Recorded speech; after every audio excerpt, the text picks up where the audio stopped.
Kunnen we straks nergens meer betalen met cashgeld? Zo dadelijk hebben we het over het voorstel van top-economen om alle cashgeld af te schaffen. Betalen kan dan enkel nog met bankkaarten en kredietkaarten die elektronisch sporen nalaten.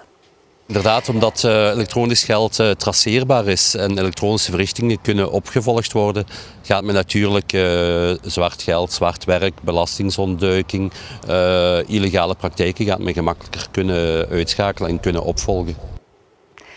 Maar eerst de kilometerheffing. De Limburgse werkgevers pleiten voor een algemene kilometerheffing, dus ook voor personenwagens.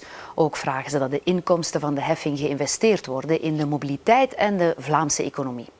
Vanaf volgend jaar geldt er in Vlaanderen al een kilometerheffing, maar dan enkel voor vrachtwagens.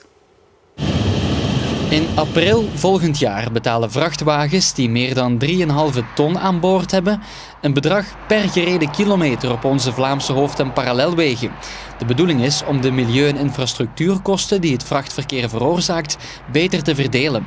Hoeveel de tarieven van die heffing zullen zijn is nog niet bekend, maar de transportbedrijven zullen het zeker en vast voelen. We hebben daar een aantal calculaties over gemaakt en afhankelijk van welk type transport je doet, van nationaal tot internationaal, kan de impact op je kostprijs toch wel tot 7, 8, 9% oplopen, wat toch beduidend is in onze sector. Dat heeft zonder meer tot gevolg dat onze tarieven zullen stijgen en dat heeft tot gevolg dat de verladers zelfs meer gaan moeten betalen.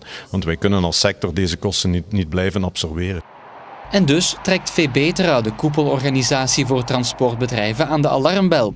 Samen met de Limburgse werkgeversorganisaties VOCA en VKW Limburg en Confederatie Bouw Limburg ondertekenen ze een charter waar ze pleiten voor een slimme kilometerheffing en dat voor alle voertuigen. De vrachtwagens belasten is niet hetgeen de files gaat oplossen. Wat dat wel is inderdaad het verstandig invoeren van rekeningrijding, kilometerheffing voor de personenwagens. Daar intelligent mee omgaan, daar natuurlijk dat kaderen binnen een algemeen mobiliteitsplan. Dat is niet alleen opnieuw daar ook niet alleen de kilometerheffing, maar intelligente oplossingen rond mobiliteit voorzien. Dat is niet alles. Zo willen ze in Limburg garanties dat de inkomsten van de heffing voor een groot deel geïnvesteerd worden in de economie en dus volgens hen geen simpele belasting wordt. Als alternatief stellen wij voor dat een stuk van die flankerende maatregelen naar de concurrentiepositie van onze bedrijven gaat, maar dat een heel groot stuk van deze maatregelen geïnvesteerd wordt in mobiliteit, wegeninfrastructuur.